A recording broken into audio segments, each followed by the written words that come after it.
ថ្ងៃនេះបងអូនមកបង្ហាញជាមួយនឹង pointer មួយនៅខាងមុខកាមេរ៉ានេះហើយដោយបងបានឃើញអញ្ចឹងបងមួយចំនួនខ្លះប្រហែលជាអាចនឹងប្លែកអត់ដែលឃើញប្រភេទ pointer នេះឃើញថា pointer ធម្មតាហើយដល់ពេលមកចេញ pointer ផ្សេងទៀតដូចជាមើលទៅមិនធម្មតាសោះអញ្ចឹងជាដំបូងបងអូនមកបង្ហាញអំពីរូបរាង pointer នេះអញ្ចឹង pointer នេះយើងហៅឈ្មោះវាថា S22 Pro អញ្ចឹងរូបរាងវាមើលទៅស្អាតមែនតើហើយរាងទ្រឹសស្រួលកាន់ពេញដៃអញ្ចឹងហើយចំពោះ S22 Pro នេះវាមានពីរពណ៌នៅក្នុង stock មានពណ៌សដែលបងបានឃើញនេះហើយនឹងពណ៌ខ្មៅអញ្ចឹងវាមានជម្រើសសម្រាប់បងដែល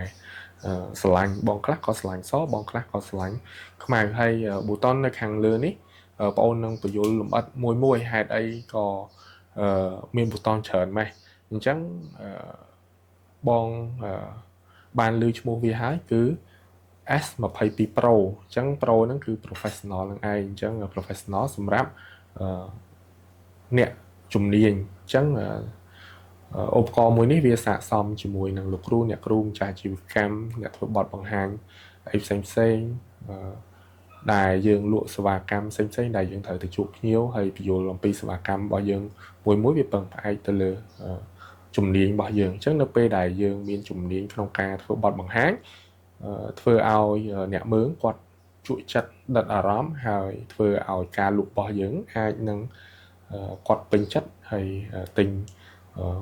ឧបករណ៍របស់យើងឬក៏ចំពោះលោកគ្រូអ្នកគ្រូនៅពេលដែលគាត់មានជំនាញក្នុងការបញ្យល់លម្អិតធ្វើឲ្យកូនសិស្សងាយស្រួលចាប់ព័ត៌មានផ្សេងហើយអាចនិយាយថាកូនសិស្សរបស់យើងហ្នឹងឆ្លាតជាងមុនយើងអាចនិយាយបែបហ្នឹងគាត់ថាបានដែរអញ្ចឹងឥឡូវនេះយើងមកបើកទាំងអស់គ្នាអញ្ចឹងនៅខាងឆ្វេងដៃនេះជាកន្លែងសាកថ្មយើងប្រើជាសាកថ្មអញ្ចឹងនៅពេលដែលបងសាកថ្មពេញកម្រិតថ្មវាអាចប្រើបានពី1អាទិត្យទៅ2អាទិត្យវាអាស្រ័យទៅលើការប្រើប្រាស់ជាក់ស្ដែងហើយនៅខាងឆ្វេងនេះគឺជាប៊ូតុនសម្រាប់បើកអញ្ចឹងនៅពេលដែលយើងបើកមកវានឹងបង្ហាញថាមពលថ្មនេះឲ្យយើងឃើញថាតើវាមានថាមពលថ្មប្រមាណអញ្ចឹងវាងាយស្រួលក្នុងការប្រើប្រាស់នៅពេលដែលអស់ថ្មទៅវាចេញមកវាសូន្យអញ្ចឹងទៅអញ្ចឹងបងអាចយកទៅសាកបាននៅពេលដែលមុនធ្វើបទបង្ហាញផ្សេងអញ្ចឹងវាងាយស្រួលមែនតើអញ្ចឹងឥឡូវនេះយើងមកចូលប៊ូតុនមួយអញ្ចឹងជាដំបូង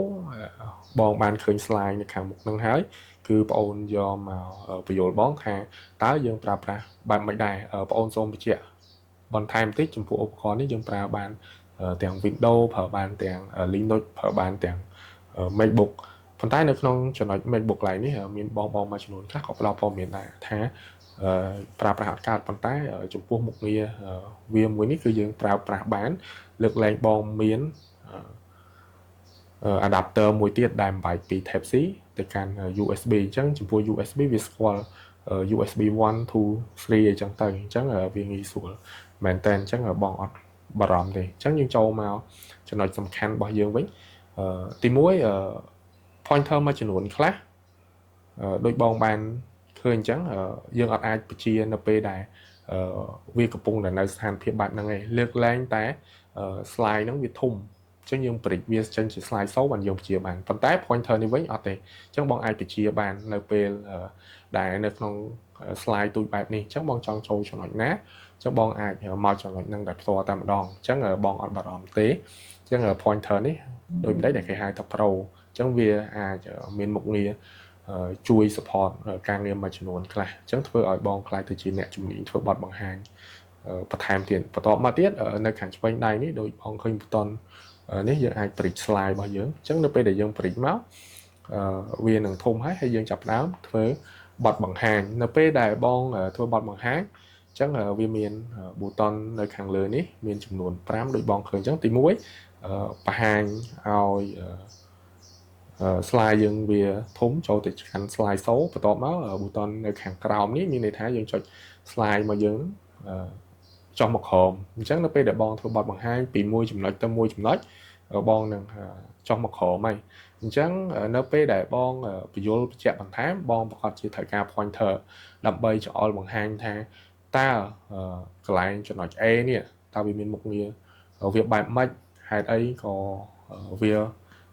bài nắng trắng bon thưa ao ô điên bao bon nắng canh tại vô cho ba ពីការពន្យល់បបងថាអូចំណុចហ្នឹងវាចែកអញ្ចឹងអូឌៀននៅពេលដែលគាត់បានយល់ច្បាស់ក៏គាត់ងាយស្រួលក្នុងការចងចាំដែរអញ្ចឹងនៅពេលដែលគាត់ចងចាំធ្វើឲ្យការធ្វើបទបង្ហាញរបស់យើងហ្នឹងកាន់តែមើលទៅ professional តាក់ទាញមែនទែនអញ្ចឹងយើងចាប់ផ្ដើមចូលទៅ slide មួយទៀតអញ្ចឹងវាមាន pointer មានចំណុចក្រហមដើម្បីបញ្ជាក់ពីទីតាំងនៃ slide នៃ point មួយដែលបងចង់និយាយហ្នឹងអញ្ចឹងមួយវិញទៀតបងអូនបញ្យល់ពីខាងលើនៅពេលដែលបងធ្វើបទបង្ហាញចប់អញ្ចឹងប្រកាសជាមាន Q&A អញ្ចឹងយើងអាចនឹងត្រឡប់ឡើងលើឬក៏ចុះក្រោមឬក៏ចំណុចមួយណាដែលគាត់អត់យល់គាត់នឹងសាកសួរយើងអញ្ចឹងបងអាចបញ្យល់គាត់ថាអូចំណុចនេះបងចូលទៅកាន់ slide ទីប៉ុណ្ណេះអូខេអញ្ចឹងចូលទៅកាន់ slide ប៉ុណ្ណឹងមកហើយយើងបង្ហាញគាត់មកថាអូខេអានេះមូលហេតុវាទៅអញ្ចឹងទៅអញ្ចឹងវាងាយស្រួលមែនតើហើយនៅខាងឆ្វេងដៃនេះប៊ូតុននៅឆ្វេងដៃមានសញ្ញាឯក្រោមប័ណ្ណនេះអញ្ចឹងឧទាហរណ៍ថានៅពេលដែលបងធ្វើប័ណ្ណបង្ហាញដល់ចំណុចហ្នឹងបងអត់ចង់បង្ហាញទេអញ្ចឹងយើងត្រូវបិទ screen ហ្នឹងអញ្ចឹងយើងលែងធ្វើប័ណ្ណបង្ហាញអញ្ចឹងចំណុចនេះយើងអាចបិទ screen ពេលដែលយើងធ្វើប័ណ្ណបង្ហាញបានក្នុងករណីណា plot នេះអីផ្សេងអញ្ចឹងទៅអញ្ចឹងបងអាចបិទ screen នឹងបានហើយយើងត្រឡប់មកវិញចូលទៅ screen ថ្មីបានព្រោះនៅក្នុងចំណុចនេះនៅពេលដែលឧទាហរណ៍ថាបង plot ស្នៀតទៅសេខុសឬក៏អីផ្សេងឬក៏ចំណុចហ្នឹងបងបង្ហាញទៅអត់ត្រូវចំណុចហ្នឹងទេឬក៏អត់ត្រូវលើកឡើងទេបងអាចទី1បិទ screen នឹងចោលសិនហើយបន្ទាប់មកបងដកឲ្យលុប screen នឹងចោលនៅក្នុង slide របស់បងវិញទៅកុំឲ្យ audience ហ្នឹងគាត់ភ័ន្តច្រឡំឬក៏គាត់អត់ដឹងថាហ្នឹងជាអីគេអញ្ចឹងទៅអញ្ចឹងធ្វើឲ្យយើងហ្នឹងអ្នកមើលហ្នឹងគាត់ខកបំណងដែរអញ្ចឹងណាអញ្ចឹងយើងអាចបិទឡើងនឹងបានបន្តមកទៀតយើងចូលមកកាន់នៅខាងក្រោមវិញប៊ូតុននៅខាងក្រោមខ្ញុំបញ្យល់តាក់ទងមួយកន្លែងប៊ូតុនច្បាប់មួយនេះអញ្ចឹងច្បាប់មួយនេះឧទាហរណ៍ថានៅពេលដែលបងចង់ present slide ច្រើនឬក៏កម្មវិធីច្រើនដែលបងចង់បើកអញ្ចឹងបងមិនបាច់រុញទៅបើកឬក៏បញ្ជាក់ឲ្យគេបើកទេអញ្ចឹងបងចុចតាហ្នឹងមួយមកវានឹងបង្ហាញកម្មវិធីដូចយើងចុចAlsys មកយើងចង់បដូរកម្មវិធីណាទៅកម្មវិធីណាអញ្ចឹងឧទាហរណ៍ថាឥឡូវហ្នឹងបងនៅក្នុង slide នេះប៉ុន្តែបងចង់ចូលទៅ slide បងខ្ញុំឧទាហរណ៍ថានេះ slide A ចុះចូលទៅ slide B ឬក៏ slide C ដែលបងចង់បង្ហាញគាត់អញ្ចឹងយើងចូលទៅកាន់ slide មួយទៀតមកហើយយើងបង្ហាញគាត់មកឬក៏ចូលទៅ slide ណាផ្សេងទៀតមកអញ្ចឹងឃើញការបញ្យល់របស់បងកាន់តែមានភាពតាក់ទាញអញ្ចឹងបងចូលទៅ slide មួយទៀតមកបងមិនបាច់នឹងចុចនៅកន្លែងនោះទេនៅកន្លែងម៉ៅទេអញ្ចឹងបងអាចធ្វើបទបង្ហាញនៅ slide មួយទៀតបានឃើញទេអញ្ចឹងវាងាយស្រួលមែនតើបងឃើញទេអាហ្នឹងគេហៅថាលក្ខណៈ pro នឹងឯងយើងកាន់តែជំនាញបកកែខ្លាំងជាងមុនអញ្ចឹងនៅពេលដែលបងបកកែក្នុងការប្រើប្រាស់ឧបករណ៍ធ្វើឲ្យអាជីពរបស់បងហ្នឹងកាន់តែមានជំនាញបែបលក្ខណៈ professional អញ្ចឹងយើងត្រឡប់មក slide របស់យើងវិញទៀតយើងត្រឡប់មក slide ចាស់យើងវិញព្រោះបងអូននឹងបញ្យល់ថាតើអាលេខបូកហើយលេខដកនេះរបស់បងឃើញលេខបូកលេខដកហ្នឹងវាមានន័យថាម៉េចចំពោះលេខបូកលេខដកហ្នឹងគឺវាពាក់ព័ន្ធជាមួយនឹងវីដេអូអញ្ចឹងអ្នកខ្លះមួយចំនួនខ្លះគាត់អត់ទាន់បានយល់ថាហេតុអីត្រូវមានលេខបូកលេខដកនៅពេលដែលបងបញ្យល់ដូចជាវីដេអូនេះជាដើមអញ្ចឹងនៅពេលដែលបងបញ្យល់ទៅឧទាហរណ៍ថាបងរ៉ាន់ចូលវីដេអូមួយអញ្ចឹងខ្ញុំឧទាហរណ៍អញ្ចឹងចូលវីដេអូមួយបងអត់បានដឹងថាតើសំឡេងបាសបងឬក៏សំឡេងនឹងចេញមកបែបណាពេលខ្លះយើងអត់បាន testing យើងបើកមកវាលឺខ្លាំងឬក៏អត់លឺសំឡេងអញ្ចឹងយើងនៅបញ្ជាក់ប្រាប់ខាតពេលវេលាក្នុងការធ្វើបទបង្ហាញអញ្ចឹងនៅត្រង់ចំណុចនេះនៅពេលដែល play វីដេអូនៅកន្លែងនេះអញ្ចឹងបងអាចបើសិនជាលឺសំឡេងខ្លាំងបងអាចបន្ថយសំឡេងអញ្ចឹងយើងបន្ថយសំឡេងនៅលើ pointer យកសញ្ញាលេខដកនេះអញ្ចឹងគេសំឡេងឡើងលឺហើយប៉ុន្តែបើសិនជាសំឡេងនឹងអត់លឺទេអញ្ចឹងបងចុចសញ្ញាលេខបូកមកពជាវីដេអូរបស់យើងឲ្យបានលឺសំឡេងហ្នឹងមកអញ្ចឹងបាទរួមមានចំណាយងាយស្រួលបងចំណាយទឹកភ្លើងចំណាយទីផ្សារអញ្ចឹងយើងបន្តទៅទៀតបាទបាទអ chẳng khơi nhé vì ngay số mền tên chẳng bong ai chụp rong sụp lấy nơi lơ slide present dương ban thang tiệt cái chẳng dương to từ một tiết vì smooth mền tên bong chọi mùi mùi đó cứ